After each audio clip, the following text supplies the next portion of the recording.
Friends எல்லோருக்கும் வணக்கம். நாங்கள் ஹைதராபாத்லேருந்து பேசுகிறேன். இங்கே எங்கள் வீட்டுக்கு பக்கத்தில் ஒரு சின்ன முருகன் கோயில் இருக்குது. அது ரொம்ப நல்லாயிருக்கும்.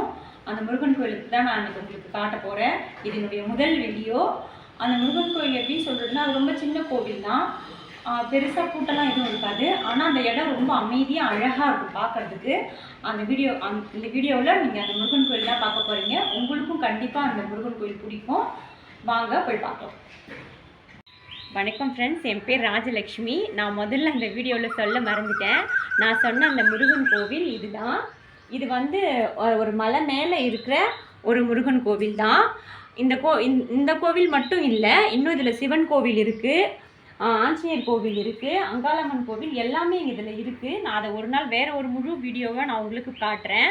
இன்றைக்கி இந்த கோவிலுக்கு நாங்கள் வந்திருக்கோம். இன்றைக்கி எங்களுக்கு கல்யாண நாள், அதனால இந்த கோவிலுக்கு நாங்கள் வந்திருக்கோம். இந்த கோவில் வந்து பார்த்திங்கன்னா ஒரு கோயம்புத்தூர் அங்கிளால் உருவாக்கப்பட்ட ஒரு கோவில் தான்.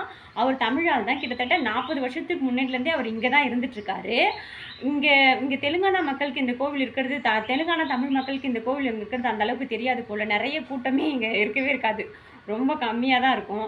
இங்கே இருக்கிறவங்க இங்கே தெலுங்கானாவில் இருக்கிற தமிழ் மக்களுக்கு நான் சொல்கிறேன், இந்த CMR school back side GD மிட்டல்லா சைடில் இந்த கோவில் இருக்குது. இந்த கோவிலுக்கு எல்லோரும் வாங்க. ரொம்ப அமைதியான ஒரு கோவில், ரொம்ப நல்லா இருக்கும். இடம் ஒரு மாதிரி ப்ளசண்டிங்காக சூப்பராக நல்லா இருக்கும். ஒரு அமைதியாக இருக்கும். நல்லா வியூஸும் பார்க்குறதுக்கு அவ்வளோ ஒரு அழகாக இருக்கும். ரொம்ப சின்ன கோவில் தான், ஆனால் அவ்வளோ ஒரு அமைதியான இடமா இருக்கும். ஒரு மலை மேலே இருக்கக்கூடிய ஒரு கோவில், பார்க்கவே அவ்வளோ சூப்பராக இருக்கும். இப்போ இடம்லாம் நம்ம வந்தோன்னா அமைதியாக எந்த விதமான தொந்தரவும் இல்லாமல் உட்காந்து அழகாக வேல்மாறல்லாம் நான் படிச்சுட்டு போவேன். வேல்மாறல் கிட்டத்தட்ட நான் முழு பாராயணமும் பண்ணுவேன். அது வரைக்கும் ஒரு டிஸ்டர்பன்ஸும் இருக்காது. ரொம்ப ரொம்ப ரொம்ப ரொம்ப அமைதியாக இருக்கும் இந்த கோவில். அவ்வளோ சூப்பராக இருக்கும். இங்கே இருக்கிறவங்க ஜிடி மிட்டல்லா இருக்கிற தமிழ் குடும்பங்கள் இந்த கோவிலுக்கு வாங்க, ரொம்ப நல்லாயிருக்கும்.